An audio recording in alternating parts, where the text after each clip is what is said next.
You're listening to Her Confidence Her Way podcast, episode 171.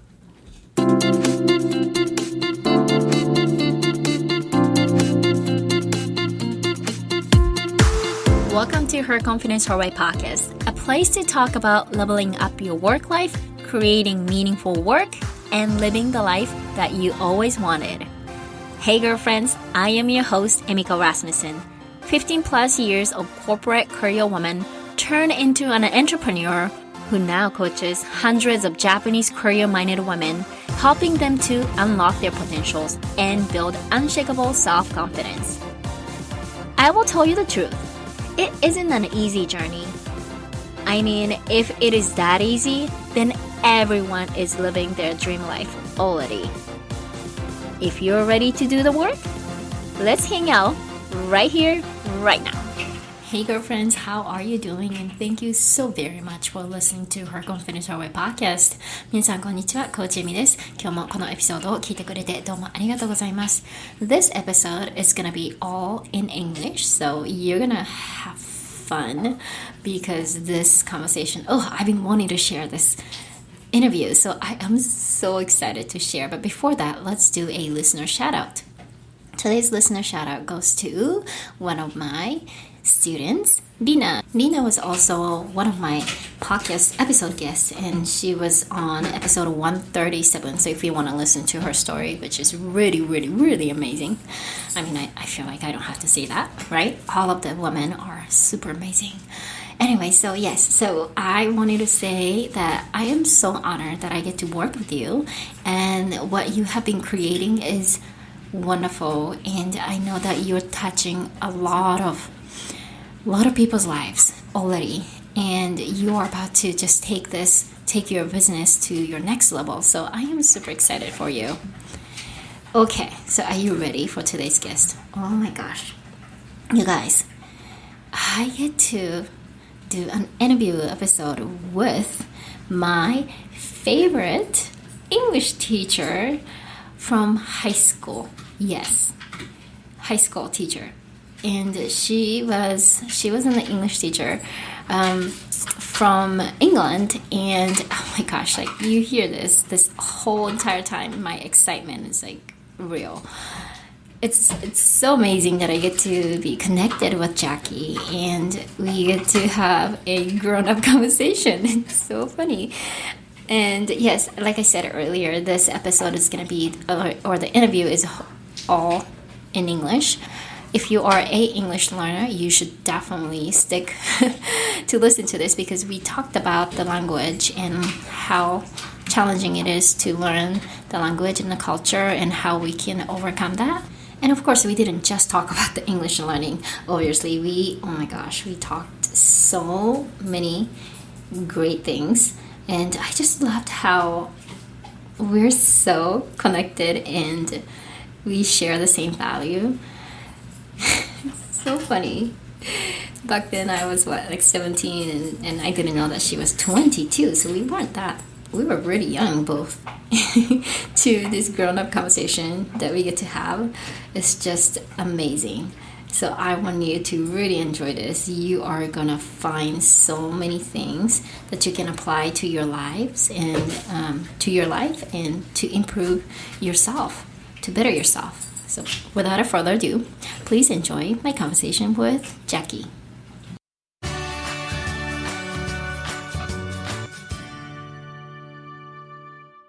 Jackie, welcome to Her Confidence Her Way podcast. I am super excited to have you here today. How are you doing? Oh, I'm so excited too. Yes, I'm so happy to be here too. Oh my gosh, Jackie. Okay, so we probably need to explain why we're so excited. Exactly. And I really wanted to record this as is. So for those who are listening, Jackie used to be my high school English teacher. More like the English communication teacher, I should say, right? Yeah. Yes. Yeah. And we just figured out that it's been 20 years. 20 years since we first met. Mm-hmm. Oh my gosh. And thanks to this cool internet, Facebook or Instagram, well, I don't really do Facebook anymore, but Instagram, we were able to connect. Yes. Yes. And we're here. This is so And then we cool. found out we've both become coaches. I know, right? It is crazy. So I don't even know where to start because I'm just like too excited. I was thinking about it and thinking that, I went to Japan and I was like right out of university. So I was 22. Wow, So I I had wasn't that no much older than idea. you at the time, really. Oh my Um, gosh. I graduated on like a Friday in July and I No flew to way. Japan on a Saturday in July. And then, all through the summer, it's such a different culture. And Oh my I'm like, gosh. and of course you're excited, but then when I started at the school as well, you're kind of like nervous as Oh well, like, yeah. "God, can I do this?" Yeah, so And as you can tell, Jackie is from England. yes, Yes. So from England to Japan, that must be a huge cultural difference and like everything is different. it is, but also I think like there's a real excitement in that Mm-hmm. that and what I was going to say is kind of like you were kind of one of those students that right from the beginning made me feel like I'm going to be okay. Oh my Like gosh, you're gonna make me cry, Jackie. and so so even from 17, 18, whatever age you were, kind of like Yeah. obviously there are things about us that don't change, and Right. that was there Oh my then. gosh. And you just really reassured me that I was on the right path and I was going to be okay. Seriously? Oh my gosh, Jackie. Ah, that is so cool to hear. Well, okay, so I want to dive in more, but let's just introduce. I would like to introduce you to my listeners. So let's start with who you are. Obviously, you're from England, and currently you're in England, and Yeah. you became a teacher and all that stuff. And then tell us like what you do and all that good stuff. Yeah, so right now I'm like a hypnotherapist, theta healer, and a writer, and I also teach Japanese. Mm. Um, Oh, that's so cool. oh yeah, that's fun. I love my students. I do that with, and I love my clients as well. And you know how it is with this kind of personal development work that it Right. takes a while to figure out who it is that you help the Yes. most Yes. and what your particular field of expertise is. Because, we're trained and it's like, I can help anybody. But when you try and tell everybody, I can help everybody, nobody feels Exactly. the connection. Yes. So it tends to be kind of like the more quiet, intuitive, and creative types Mm. who are kind of maybe struggling in a noisy world Mm-hmm. to get their gift, get their message out in a way that feels natural. Right. And often, a lot of what blocks that is kind of relationship stuff and stuff that happened in childhood. So we Mm-hmm. clear up all of that. So, they can feel comfortable in their own skin and Yes. share their gifts Yes. and help the people they're meant to help. Mm-hmm. And it really, I was going to go to Japan for 1 or 2 years. That was my plan. And then 1 or 2 years turned into 9.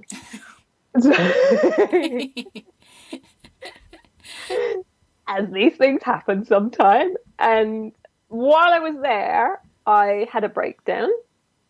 And that was really, it felt horrible at the time, obviously, but really it was an awakening. And Mm. I wouldn't be able to do what I do now if I didn't have that experience and Right. figure out how it happened and kind of, the name of my book is Pieces to Piece that I'm writing. And it felt like I was shattered into pieces. Mm-hmm. So it's just been kind of like putting the pieces together to then Mm. find that peace. Right. Oh, this is so cool. And then you're saying I'm not going to be able to say it. What is it again? Hypnotherapy. Hypnotherapy. Is that the same thing as like you're like hypnotized kind of thing? Like, do you hypnotize people? Yeah, I can. So I've got different ways of going. That always fascinates me. Hypnosis is amazing. Like the wow. subconscious mind is just such a fascinating place. And when you kind of understand how it speaks, that it's got its own language and it's got its own logic. Right. And when you kind of understand that and you can talk to it, that you can recognize something that seems to be going wrong in your life is like a part of your mind that thinks it's helping you, but actually it's still kind of working on something that happened in the past. Right. Yes. I think it's, some people call it like an inner child too, right? Yeah, I recently learned that too. I know. Oh, you're gonna hate me. Like, okay, so back then, maybe like 5 or even 7 years. No, maybe like 5 years ago. So like, I just didn't really believe in like the spiritual thing or like a god or even those like a healer. Like I thought that it's just like a woo-woo thing, you know? Yeah. But it's so funny. I started listening to this person. Her name is, you may know her, Gabrielle Bernstein. Yep. Yeah. She wrote a book called "The Universe Got You" or something like that. Get you or something. The universe has your back. Yeah. There you go. Yeah. So and then I'm like, oh, that's so I don't know, dumb.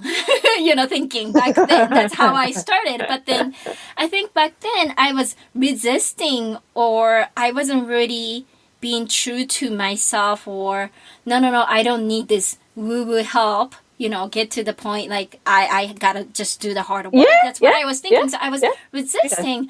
But more I let go myself and more I open to the sign, and again, people who are listening to this podcast, they may think like, oh, Hemi, that's way too much. But it's true. I mean, I see signs all the time.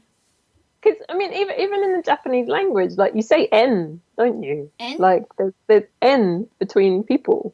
Oh, like a go-in, like a relation. Go-in. Yeah. And like akaito, the red thread. Oh yes. So that I think it is kind of there are these things in, especially Japanese culture. True. That are there, and I think we've all had some kind of experience of some kind of coincidence that's like, whoa, that's amazing. Like you're thinking of someone and they call, or like you're worrying about something, you open a book and there's the answer to what you're worrying about, and that's basically it, isn't it? And yes, I completely agree. And again, like, this is me talking about, like, 5 years ago. I'm really, like, true. Like, I thought that it was just, like, a stupidest thing ever. That's what I really thought. But now, I believe in it, too. And then the more I become, like, intentional about those things, the clearer it is, like, the sign. Or the other day, too, I saw something. It was, like, it was a truck. I was just driving on a freeway, and then there was a truck. And, truck could be, it's like a UPS or a FedEx or something, right? So those trucks. Yeah. I'm not even joking. It was a black truck, and then there are white words as purpose, purpose, purpose. Like, I could not believe it. I was just driving, and I'm like, what? Did I just see this? Like, it was crazy to me. Like, that was a message that I need to see for that morning, right? Purpose, like, just being aligned with the purpose. And I feel like I was also listening to a podcast, and it was about the purpose, too. So, like, it just, like, the synchronizing, is that the term that you guys use? Synchronicity. There you go. Yeah, see, like, I'm still learning, but, yeah, if you pay attention, you'll see those signs, too, but, yeah.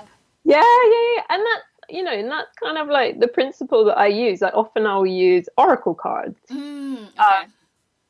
And I run a business networking meeting near where I live, and I actually I never expected I would, but I actually use oracle cards at the meeting. And what the oracle cards do is like they're working kind of with synchronicity. Right. That, you know, your subconscious mind, we're only kind of, is it about like maximum 10% of our day we're conscious of what we're doing. Yes. It's probably more like 5%, and then everything else is on autopilot. Like the subconscious is just taken over. Otherwise, it would just take too much energy. If you had to put your shoes on and think about every little step that you, like when you're learning to drive, and you have to think about everything, it takes a lot of effort and it slows everything down, and so it becomes automatic because your subconscious takes over. So, like, one of the ways, kind of like imagination is one of the ways to talk to subconscious. It's one of the languages it understands. And so, like with dreams, like there's often symbols. It's not kind of straight language that we would understand, and it might have multiple layers of meaning. And it's up to you, you know, how you interpret it. Like what lights you, you know, what interpretation lights you up, what feels meaningful to you. There's no wrong or right about that. And so what the oracle cards do is that they kind of take us, they're all positive cards, and they've got a picture on, and then there'll be like an affirmation. And what they do in a group is that they get people out of their heads and into their heart more. Because when you're describing the card and what's bubbling up in your mind about what's on the card, you're really sharing more of your heart, more of who you really are. Oh my gosh. Yes. And it's so easy, like when, you know, especially in a business setting, when you're thinking about marketing and you're thinking about how you present yourself to everybody, and it's so easy to get caught up in that. Oh my God, am I presenting the right image of myself? Oh my God, like, am I going to kind of like repel people from how I'm being?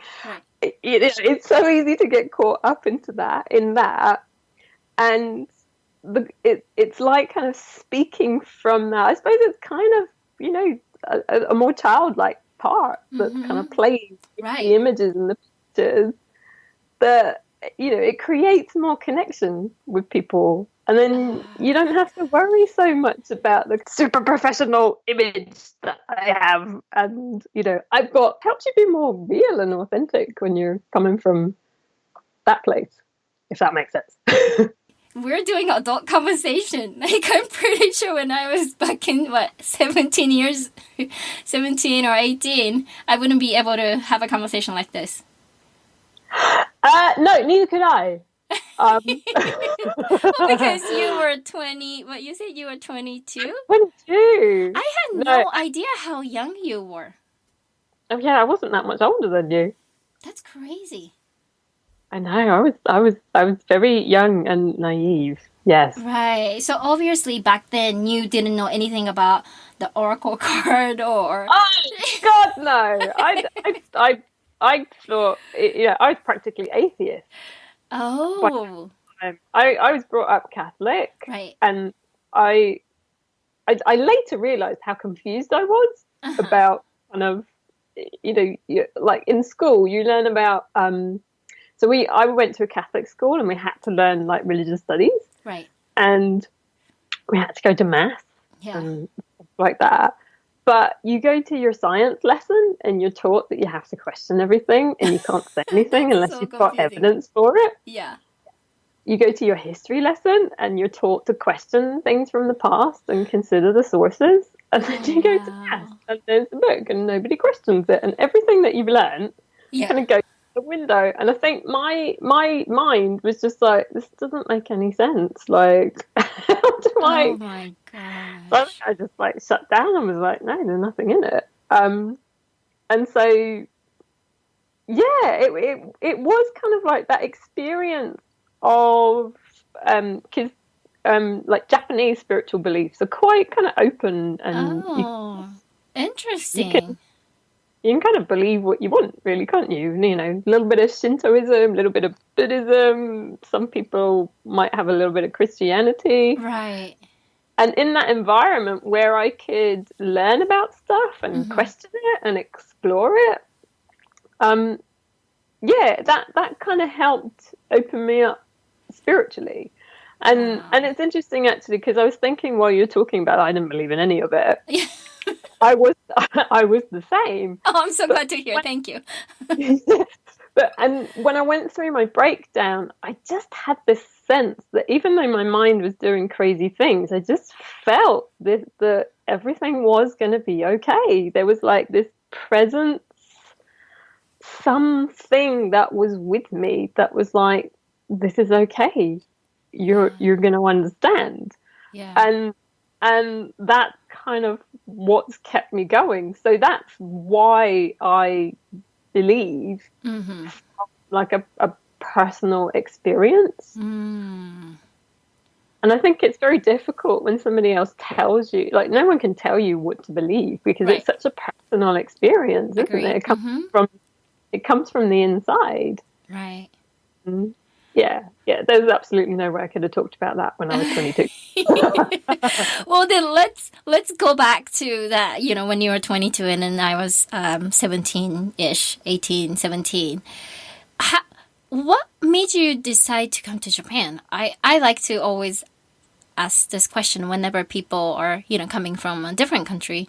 Did you know anything about Japan? Did you know the language? I feel like you kind of knew already, but tell us more about back then when you were 22.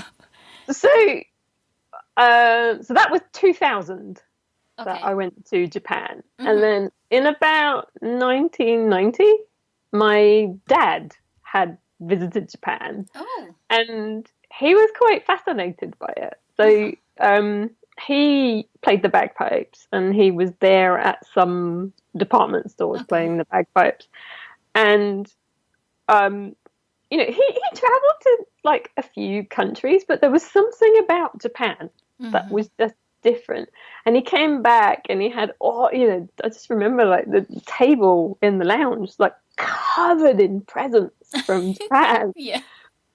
And so I think that probably like sparked the interest. But I also you know, I'm interested in languages and communication, and my degree was linguistics. Okay, yeah, I was gonna ask. Okay.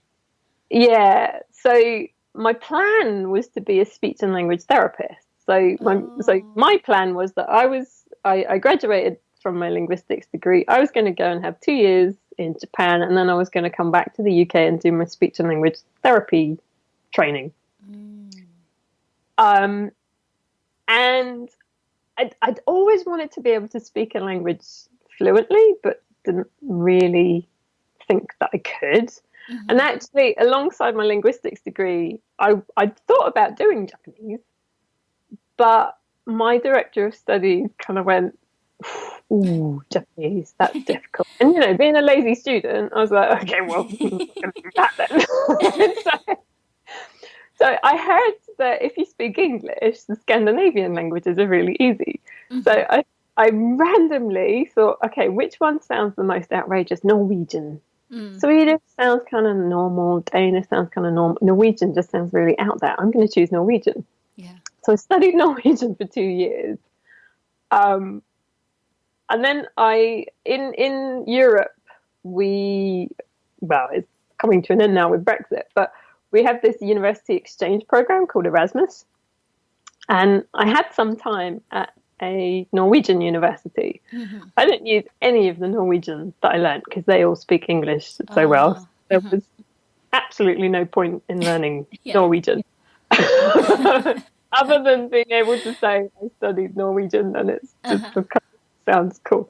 But while I was in Norway, I was saying to my friends there, like, oh, you know, I don't want to go straight into another degree. I want to go and explore the world a bit. And my friends were like, you're a native English speaker. Go and teach English somewhere. So I was like, ooh yeah, that's awesome. Yes.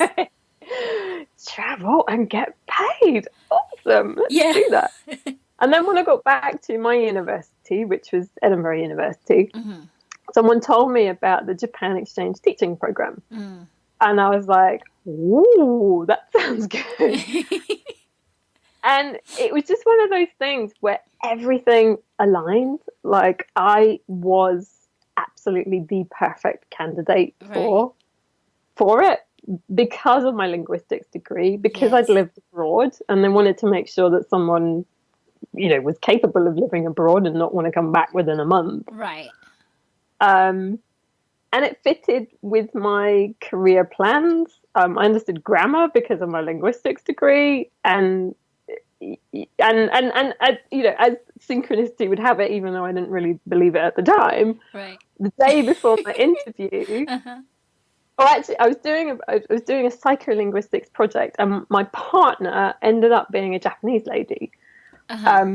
So the day before my interview, I took her to a lovely cafe in Edinburgh. She told me all about Japan and Japanese culture. Yeah. And I repeated what she said in the interview the next day. Oh. And the interviewers were like, wow, squidness. So I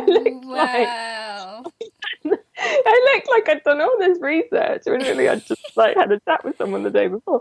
And so, that kind of felt like, I'm meant to go. Yes. So that's kind of how I ended up there. Wow. And I could say, when I first went, I could say basic things like this, please, that, please, my name is Jackie, I'm from the UK. Okay. But how did you learn that language though back then? Were you taking a Japanese lesson or? Yeah, so before I left the UK, Edinburgh University offered a Japanese course for those of us going on the JET program, the Japan Exchange Teaching Program. Okay. And the JET program also gave us some Japanese lessons before we went as well. So we'd kind of have survival basics. Right. Okay. Was there a gap between? There were so many teachers at Sakuragaoka, which is, the school that we were at, that would teach me weird Japanese. They found it quite funny to teach the foreigner, the kind of Japanese that you don't find in a textbook at all. And I never forget the cultural festival. So the cultural festival, Bunkasai, right? Bunkasai, Yes. that was only a couple of weeks after I started, maybe even a week after I started, and I was just like, oh my God, what is this? And then so many students, it must have been the time that Shingo Mama was really popular, and so many students would come, Jackie, Japanese greeting. And I'm like, that wasn't in my text. That's right. It's a SMAP. It was a boys singer group SMAP, right? Yes. Yeah. Oh my gosh. Yes. That is so funny. Yeah, so I learned a lot of slangy, jokey Japanese as well. Well, maybe that's why I had a really great time and had fun learning from you, though. Because I'm not talking anything bad about the previous teacher. I don't think she's listening to this podcast. She was kind of more a serious note, very serious. Okay. Yeah. But then, when I met you, I don't exactly remember, to be honest, to be fair. But what I remember was, she's, so, a bubbly person and, so fun, lots of energy, super excited to be here type of thing.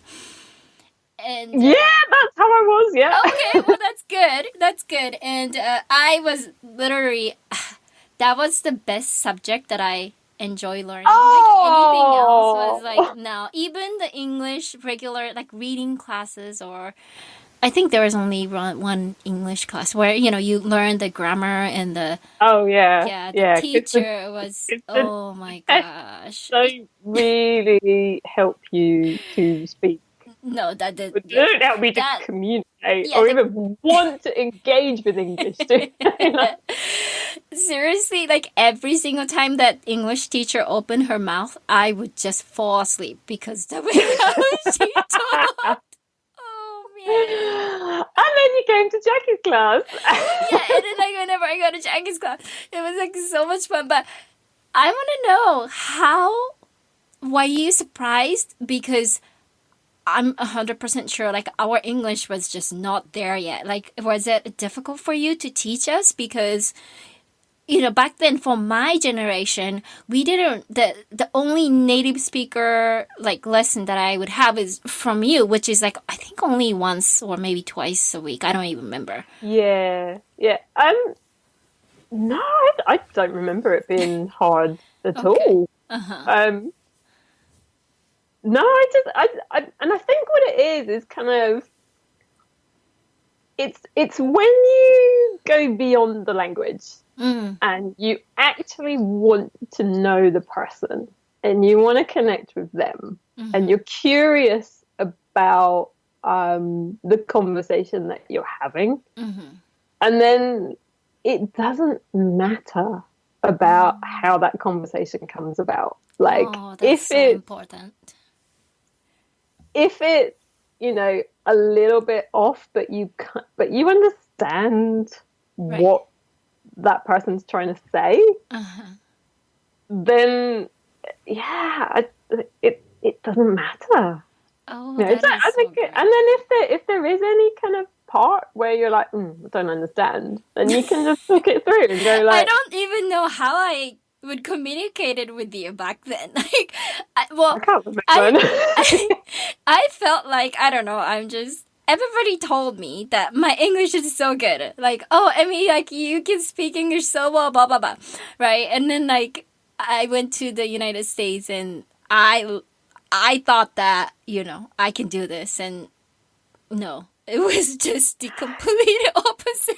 Mind you, like, your English was really good. Thank you. It's probably just the same with like the oha and goddamn this, Oh my God.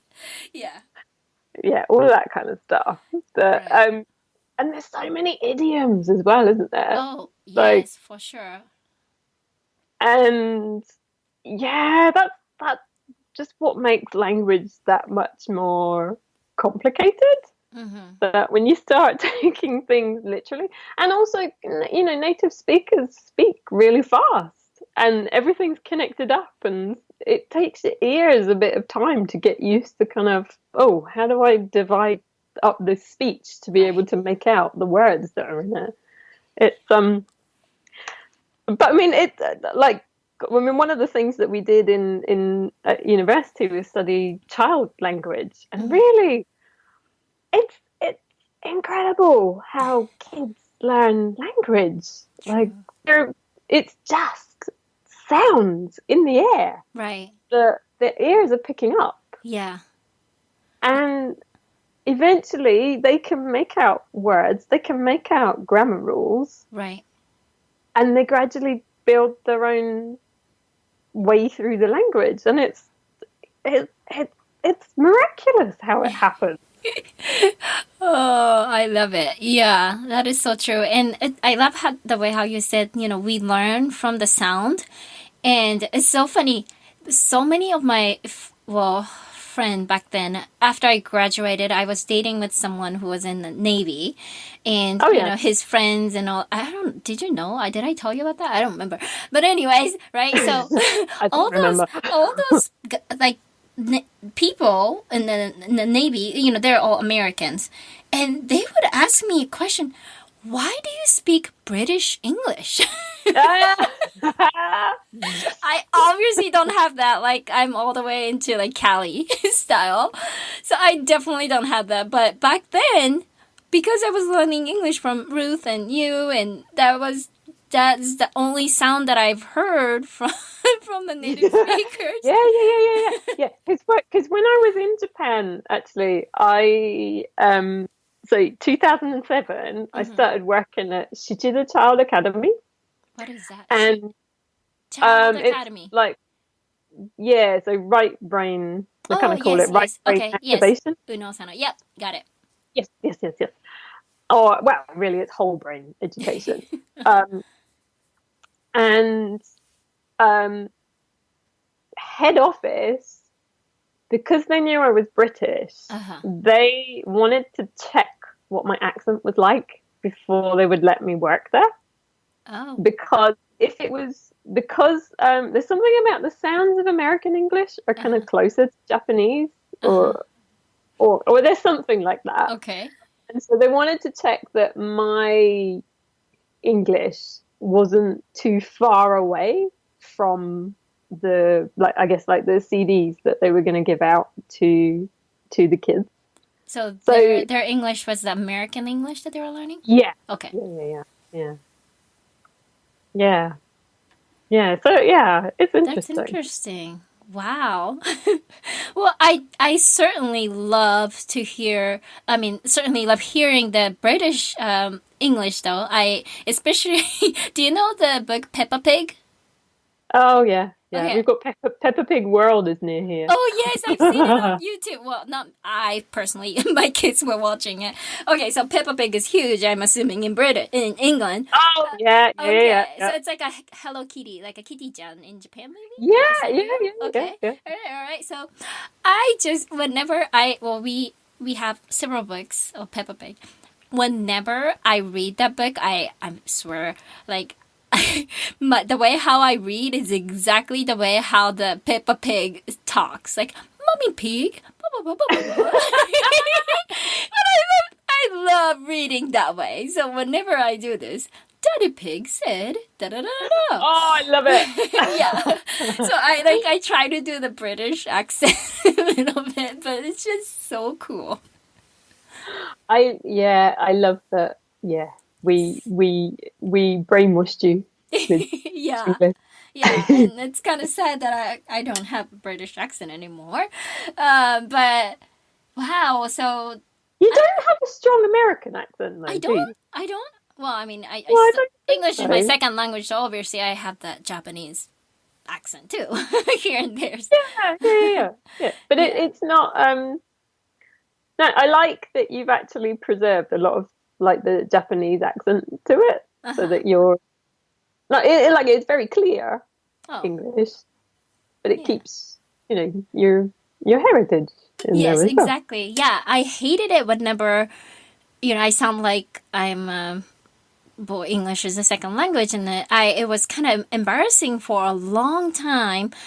But there was one time that it hit me because people will ask me, "Where are you from? Where are you from?" And I hated that question because it shows that my English is not quote unquote perfect, so they want to know where I'm from. But then I also learned that this is who I am. And Yes. it is okay to show that, where I am from. So it is okay for them to hear my accent. But before that, I didn't have the breakthrough. So it was just embarrassing and I didn't want to say things because I would think that everybody will think that I'm stupid. I can't talk. Yeah. So I mean, actually, one of the things I've been looking at recently is how much I found kind of like this inner judge. And, yes. this judge is just always kind of saying, that's not good enough. Or, you need to do that better. Right. And like that person's upset because, you're not good enough. And the trouble with kind of this inner judge in my head, it's not verbal. It's kind of like, it's a tensing that happens that's kind of responding to like how I'm judging myself in that moment. Yes. And what I realized is that's what I did to myself learning Japanese. I was, you're constantly comparing yourself to native speakers. Oh my gosh, yes. And I remember actually when I was at Shichida, I had to do some tests when I did my training. And there was one where kind of, it's all about kind of memory and stuff. And there was like these 100 peg words that they called it. And we had a test on these 100 peg words, which were all in Japanese. And when I heard that we had this test, I'm just like, oh my God. And so everybody else in the class was Japanese. So they had a story to help them remember it. And I was like, a story in Japanese is just not going to help my to remember these 100 peg words. Right. And so I did it in my own way. I broke them down, like I put like all the ones together, like 1, 11, 21, 31, I put them all into groups and I did it that way. And And actually, now I'm saying that, I see that actually there was a kind of like genius and cleverness in how I was doing it, Yeah. but it took me longer than everybody else. Right. And actually, everybody else in the room is looking at me going like, wow, she's doing that in Yeah. Japanese. I could never do that in English. And I'm sat there going like, oh my God, I'm so slow. I'm behind everybody else. Like, oh God. Right. It's And I'm all about having to perspective. consciously remind myself like, Hmm. in Japanese, it's okay. But I'm still like tensing up and going like, you're not good enough. Oh Like my gosh. the crazy things our minds will do. Right. And then I wish I knew what I know now back then so then I can be so much confident. But that's all about learning, right? Life is all about learning. Oh God, yeah. There's so Yeah. many things to learn, isn't it? They're like, Yeah. oh God, if I knew that then. Like, but For then, sure. and actually, there was another activity that I was doing with my partner the other night, which was exploring. You know, what are your kind of like three best failures, or something like, or three most valuable failures? Hmm. That was such a powerful question Oh to my ask gosh. Yes. because you're only judging it as a failure. Right. As a negative things. Yeah, Right. when actually, um, it's you don't get to success without Exactly. experiencing failure, Yes. and we can judge ourselves so harshly Yes. when we kind of go off track, can't we? Right. And then, yeah, but really, it's about like reining in the mind to go like, no, that was some really important learning there, Mm-hmm. and development. And if I didn't have that experience, I Mm-hmm. and some there can be an arrogance as well if you kind of go too fast, Right. and actually the mistakes and the failures kind of bring in a humility, Mm-hmm. and I think they help kind of they help develop that confidence as well, don't they? Oh yeah, 100%. I mean, for the people who are not failing, that means they're in the bubble that they're not pushing themselves, like, Yeah, or stepping outside of comfort zone, and you're not challenging yourself. That's why you're not failing. That means you're not learning, you're not growing neither. yeah, yeah, yeah. So And I I think it's a decision that you make. Do you want to just stay where you are and not grow, or do you actually want to get outside and do the thing and quote unquote fail, which is the learning opportunity, and then move forward towards what you yeah, really want to do? yeah, yeah, yeah, yeah, yeah. And often, kind of like what you really want to do, there's probably something even more amazing than Mm-hmm. you're thinking of. Oh yeah, And it can seem like you've gone down a very wrong path. for sure. But then you see later that, oh, actually, that was really helpful. Mm-hmm. Well, then, can you dare to share one of the learning, well, learning experience or the failure experience while you were in Japan and what you have learned? Oh, in Japan. Yeah. Oh, what happened in Japan? Living in Japan. I know that's, back then, maybe you didn't really see. You were so young. Well, I suppose there was kind of the example that comes to mind is kind of a funny language one, Hmm. um, and I suppose it wasn't really a failure, but it was a really entertaining story that I'm sure all the teachers that were with me kept telling people as well. That basically, it was after like the Bornenkai, so Hmm. end of year party, Right. and so a lot of the Japanese teachers spoke more English than they let on. Oh. And Uh-huh. after a little bit of alcohol, Right. that's when I kind of realized, wait a minute, you speak way more Japanese, like you speak way English. more English than Yeah. you've like let on to me. Yeah. Like, alcohol was a miracle worker. And so I just remember standing on the train platform, and they were asking me, so, シーバス好きですか? She was. And so I was like, so I'd heard Shivas, do you like? So I'm like, okay. I know this is something, it's an English word that's been changed into Japanese. Uh-huh. Now, so I went for the first rule that I thought it would be. So I thought it was sea bass, that the sea had turned into she. So I was like, so I said, she bass or tabemasen. So like, I don't eat sea bass. Yeah. And they kind of looked at me weird. Uh-huh. And they were probably like, oh, right, okay, yeah, she's a foreigner. But then they carried on talking, and I realized that they meant Chivas, as in like the whiskey. And so, I would not even know. Well, I guess. you'd have had the same response as me. And then, so I realized they were talking about Chivas Regal, the whiskey. And then, and then it was just kind of like, oh, Chivas or Nomimasen. I don't drink Chivas. Oh. And then we're all laughing because it's so funny that that, like, first of all they're like, oh, how cute, the little foreigner doesn't know how to speak Japanese. But that's how you like strengthen the relationship too, right? If you wouldn't have that conversation, you wouldn't be able to build that relationship. Oh yeah, definitely. And it meant that we had a joke whenever we met after that, like Shimasu, yay!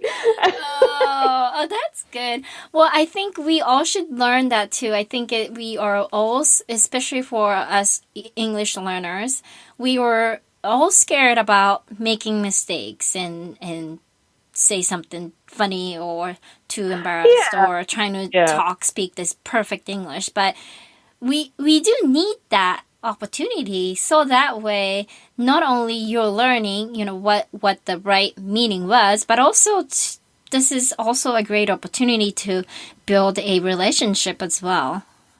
Oh, definitely. And great.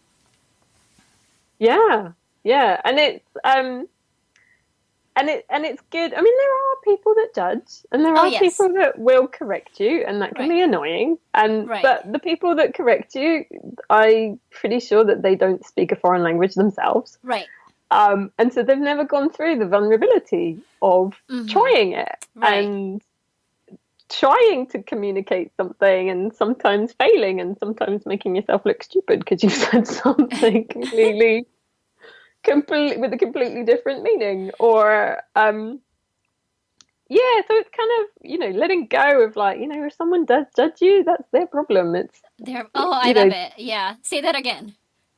Like, if someone's judging you, that's their problem. It's not perfect. That's perfect. Yeah. Yes. Oh my goodness. Thank you so much for this great lesson. And I also want to know. So you obviously started with being an English teacher, and then now you're a life coach. So, how was your job transition like? How long did it take you to finally figure it out? This is what you want. And the reason why I'm asking is because there are a lot of people who are listening to this podcast. They are in a career in maybe 5+ years of working in a certain industry, right? And then they never really ask themselves, okay, I'm just gonna working. And then you realize, I'm 30 something and I'm not really enjoying my career. What do you want to say to those women, about that career transitioning? I would say, for me, when I came back to the UK from Japan, it was, I trained in theta healing then, but I had a sense that I'm not ready to kind of set this up as a practice yet. So I went off and I trained in something else for another 2 years, and I worked part-time as a Japanese teacher in a college. And I suppose I kind of wasn't fully there because I always wanted to pursue the more kind of healing, coaching, therapy path. But I think I kind of had a sense as well that I need to be in the right place before I can hold the space for other people. So if it is someone in that kind of job, I suppose my advice would be to start exploring different options, learning, chatting to people, finding out what they do. Yeah. And, you know, I had a really lovely session with a client earlier today where we were kind of tuning into, you know, what helps you have like a true experience of your heart. And really, that's what we're trying to create, isn't it? And you can have that in a career if you really love that. And if you're not getting that there, it's kind of, listening to that heart. Like, what would light your heart up? And remembering as well that you probably will fail a lot along the way. So my advice would be to kind of like save up money as a safety net. Right. Because you are going to fall on your face a few times. And that's okay.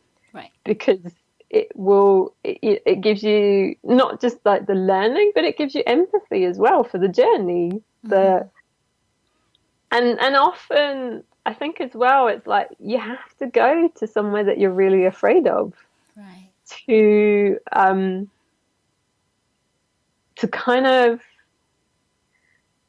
gather it's like there's more expansion and there's more love on the other side of going there. And it's good to go there when you know you've got support in place as well. So I suppose that would be another thing, kind of like making sure you've got those people around you who will support you and not kind of criticize you or put you down for any mistakes, because you want the people that understand the vulnerability and the strength in the journey, and the ones that are gonna kind of celebrate that and spend as less time as possible with the ones that don't get it and aren't pursuing their own goals. Ooh, thank you so much. And I'm pretty sure you help a lot of people who needs that honest conversation between themselves, right?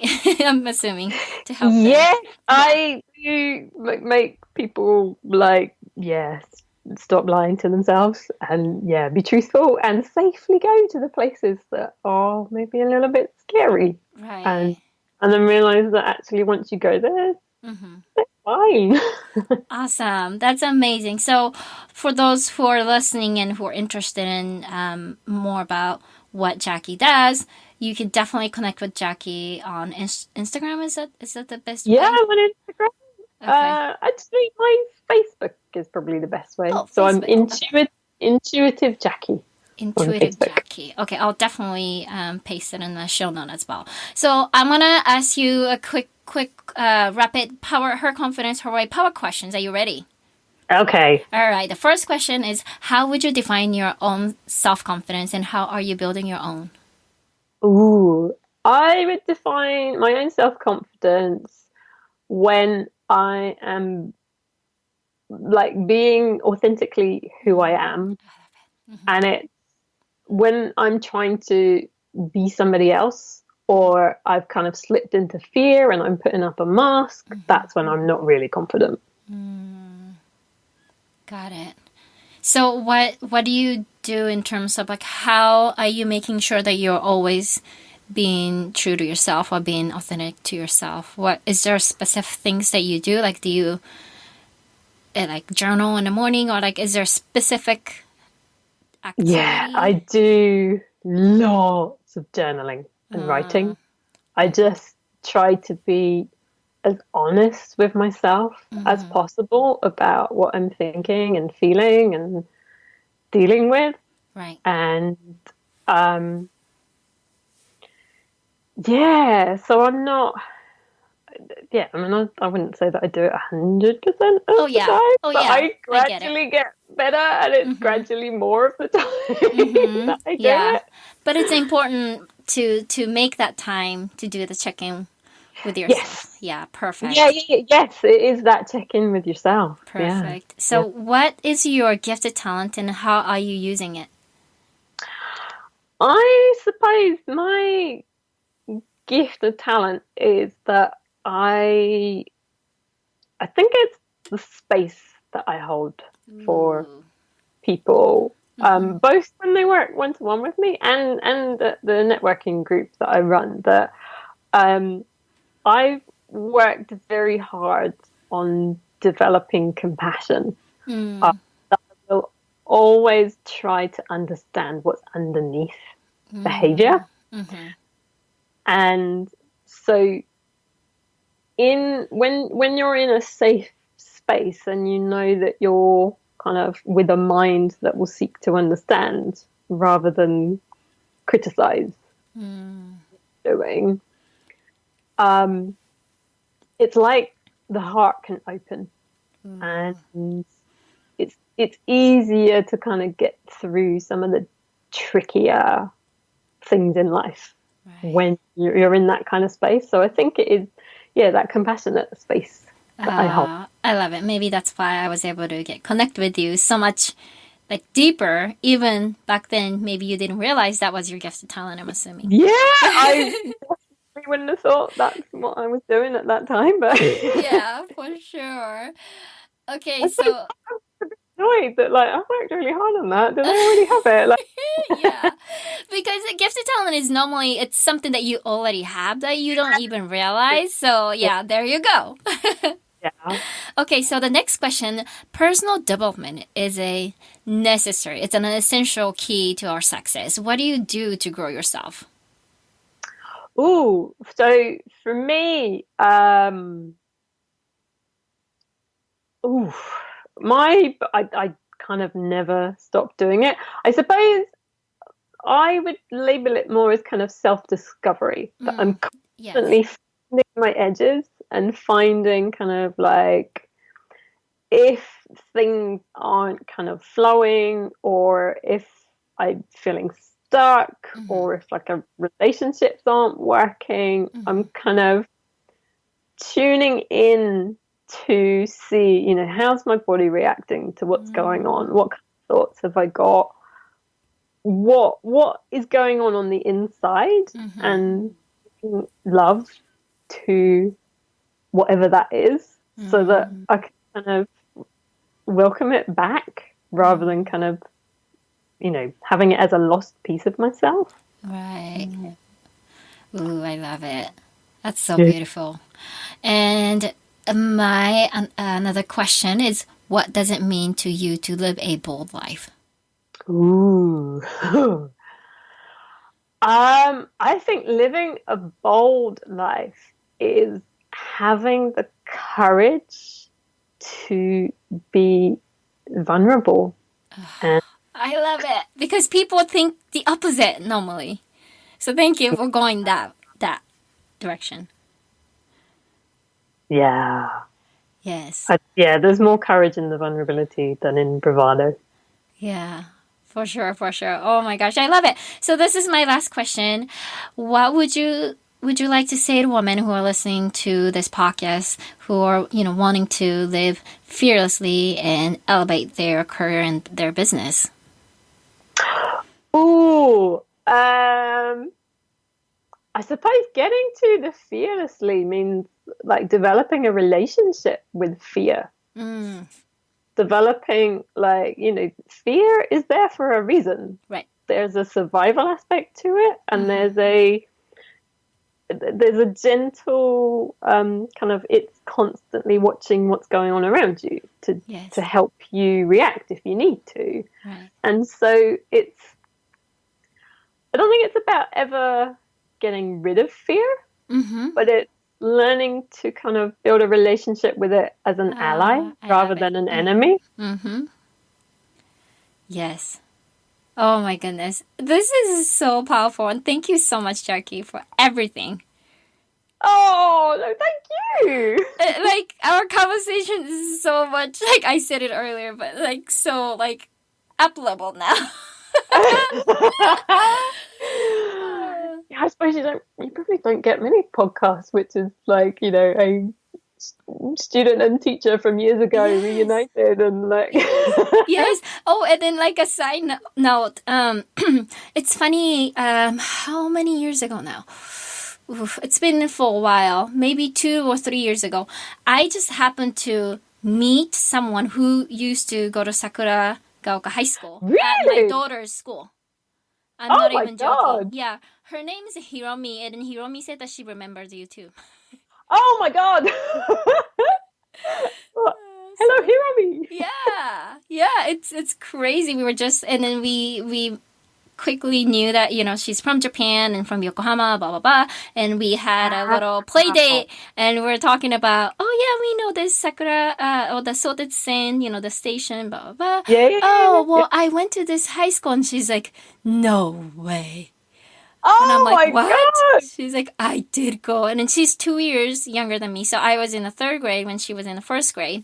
Right. Yeah, Right. and she knew a lot of friends who were in dance team, which I was in a dance Oh team. yeah, of So course you were in the dance yeah, team, weren't you? yeah. So it's crazy how the universe is kind of connecting all us together. So, well, thank you so much again for being here today. It was so much fun, and this was just so perfect. Thank you.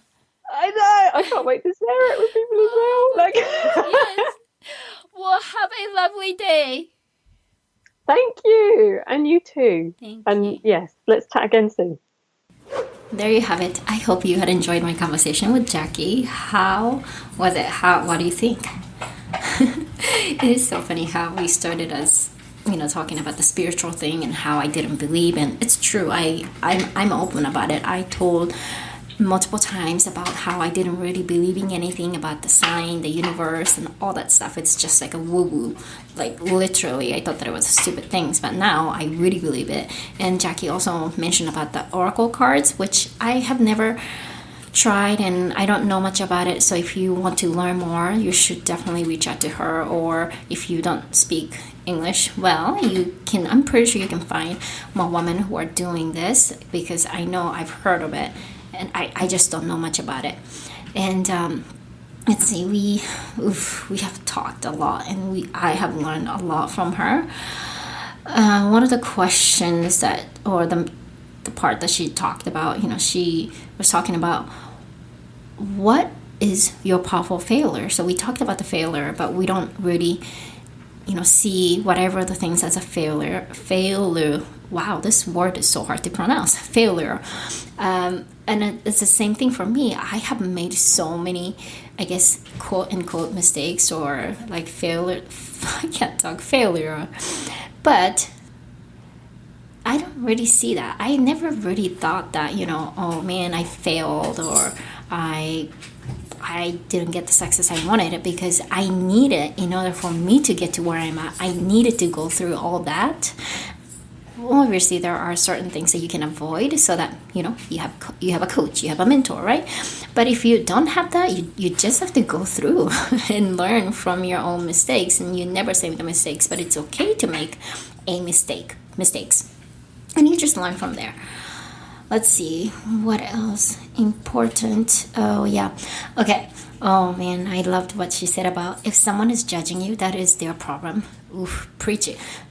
If someone is judging you, that is their problem. And yeah, I think if you are going to be doing a business, and I am pretty sure you're going to face with negative comments, or no, rejection, all that stuff, and some people will judge you, but that's not your problem. You do you, and if people want to judge you, let them just judge you, because those people are never going to be your clients anyway, so just move on. And she was talking about how it is important for us to start exploring different options. And I feel like we tend to just limit ourselves, even with just the options. Like, no, like in Japanese, no, I shouldn't. これはすべきじゃない。これはやるべきではないみたいな. So we really limit our options, and that's why you are stuck. So I'm telling you, ladies, you are choosing the way how you live. You are choosing the life path. This is not Like, it's not an accident, meaning like you are creating your own life. So if you don't like the way how you live right now, then you gotta change. You gotta open up a little bit more and try something new. And if you want to see a different outcome, and you definitely have to do something else to see the different outcome. So, I mean, this is something that I tell you all the time, right? But you have to be okay with taking a risk. That means you're doing something that may feel uncomfortable. And Jackie talked about the fear, and fear is never gonna go away.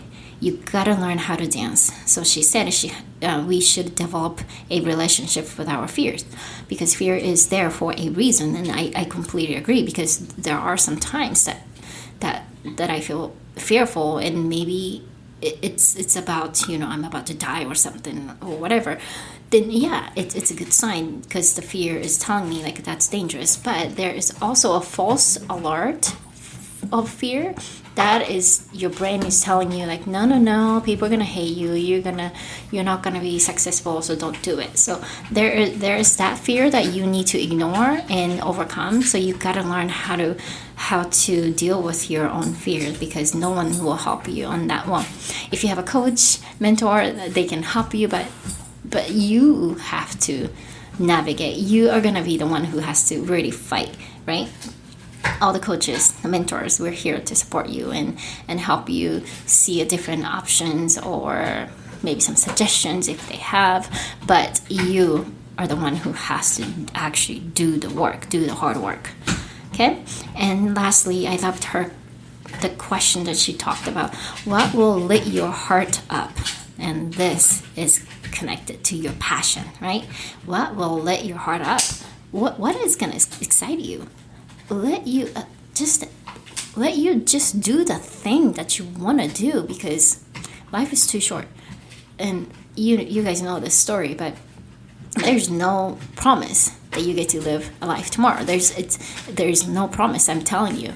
You think that tomorrow will come, and I hate to say this, but I want really you to know that in order for you to live the fullest life, you're gonna have to live as if tomorrow will not gonna come. Like, it's weird to say this, but I've had this experience in the breakthrough, so I want to tell you the importance of it. Like, what are you talking about, Emmy? Like, tomorrow will come, of course. Yeah, I mean, that's the best scenario, but there's no promise. That's what I want you to understand. All right, well, thank you so much again to tuning into this episode. And again, Jackie, I was so honored to talk to you, and I had an opportunity to interview you. So thank you so much.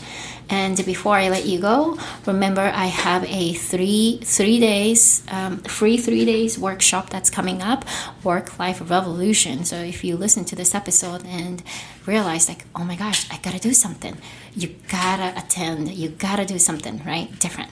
So this could be an opportunity for you to join and just see a different side of you, or different view, different possibility of what you could do.